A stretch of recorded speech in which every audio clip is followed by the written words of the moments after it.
Donc, vous vous intéressez au démarrage des entreprises. Où en est-on? On est à un endroit qui est bien en deçà du besoin et des capacités que pourraient avoir l'ensemble des investisseurs français sur le sujet. On est bien en deçà. Depuis de nombreuses années, on fait la promotion de tout ça. On est plutôt, même en 2019 ou 2018, un petit peu en retrait par rapport à ça, à la suite d'un ensemble de positions fiscales qui ont été prises, qui ont donné un coup de frein. Bon. Le potentiel est très important. Le nombre de personnes qui ont envie d'investir existe, le goût de l'entrepreneuriat existe, l'argent existe, mais aujourd'hui, il est, pour des raisons administrativo-fiscalo, etc., bloqué avec des prudences, avec des choses comme ça. Il n'y a que des gens très très riches qui peuvent prendre des risques. On n'a pas le droit, en France, de faire prendre un risque à un particulier parce qu'on pense qu'il n'est pas mature. C'est la vision un peu restrictive de Bercy sur le sujet. Et donc voilà, donc on a un potentiel très fort. Le nombre d'entreprises, le nombre de projets en France est très important. Ils ne sont pas tous de très très bonne qualité. Le travail que nous avons, il est plutôt d'aller chercher la pépite dans un grand tas de sable, mais on cherche les pépites, et on peut en trouver, et on en trouve. Et ensuite, on doit les accompagner pendant longtemps. On les accompagne dans toute cette partie de démarrage, où ils ont besoin d'un financement, mais qui n'est pas dans la chaîne de financement, qui n'est pas le plus important en montant, mais qui est très important parce qu'à ce moment de leur vie, ils n'ont pas les moyens de faire de l'emprunt bancaire, ils n'ont pas d'actifs à mettre en regard, sinon leur fortune personnelle, et qu'ils n'ont pas. Donc du coup, on pallie à ce manque de financement par les business angels qui, en dehors de leur argent, apportent une présence, un accompagnement, d'ordre stratégique, commercial, de différentes natures, de managers aussi, pour que cette boîte puisse grandir rapidement avant qu'on passe le relais au venture capital, au capital innovation. Et alors, quelle serait la mesure que vous préconiseriez pour réamorcer une montée en puissance du financement du décollage, du démarrage c'est quoi le plus important demain? Paradoxalement, il y avait eu avec la loi TEPA une mesure positive qui encourageait, c'est très très bien.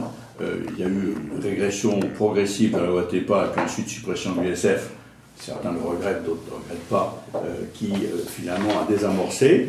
Ça nous a amené à un changement important en 2018 de comportement et de recrutement des business angels, qui sont beaucoup plus aujourd'hui des entrepreneurs, qui n'ont pas le souci fiscal d'un particulier, qui n'est pas traité par particulier, parce qu'en général, ils passent par des holdings, ou par leur propre holding, ou par leur propre société, et c'est une partie de leur plus-value qu'ils peuvent pouvoir remettre et réinvestir avec des moyens importants.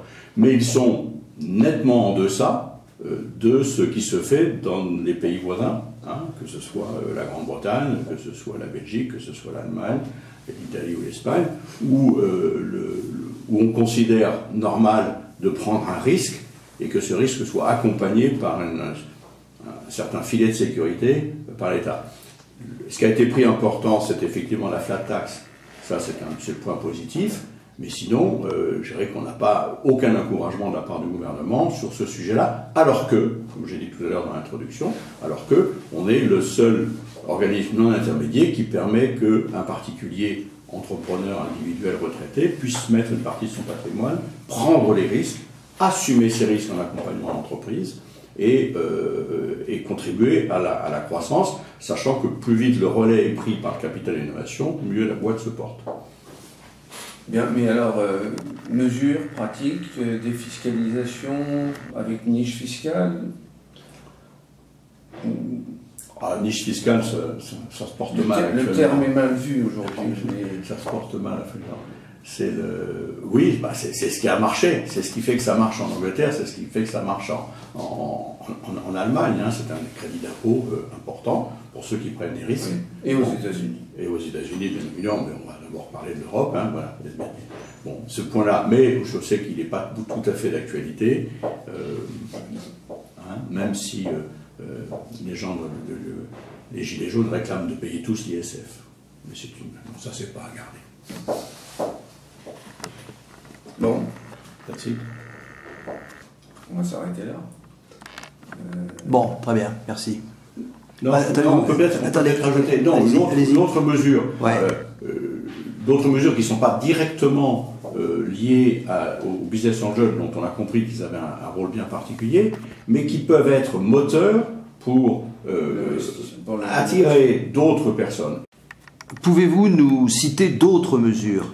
Il n'y a pas que les mesures qui concernent les business angels qui ont bien un rôle particulier, il faut avoir le goût, l'appétence pour cette type d'activité, le temps aussi, mais les business angels peuvent être ceux qui vont tirer une autre épargne un peu plus passive, qui aujourd'hui se réfugient dans l'assurance vie ou dans des fonds communs de placement qui ont d'ailleurs plus beaucoup leur attractivité et qui pourraient très bien venir en complément de tours de financement, parce que le business angel lui-même n'a pas un patrimoine énorme. Par contre, autour de lui, il peut attirer des patrimoines beaucoup plus importants. Il y a eu un travail qui avait commencé à être fait dans le cadre de la loi Pacte avec les conseillers en gestion de patrimoine, les assurances-vie, etc., qui avait monté un certain nombre de députés de l'Assemblée nationale. Je trouve que ce travail est un peu encore en panne, parce qu'il y a une idée qui pourrait très bien se faire, de monter des fonds gérés, animés par les business angels dans des conditions à regarder, et attirant des fonds qui aujourd'hui sont quelque part bien au chaud, mais qui ne servent pas à grand-chose. Eh bien, écoutez...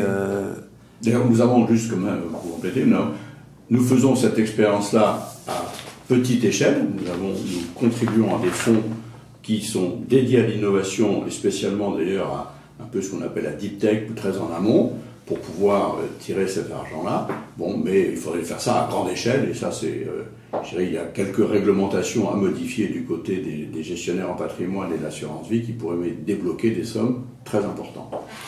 Bien, Tanguy de la Fouchardière, merci.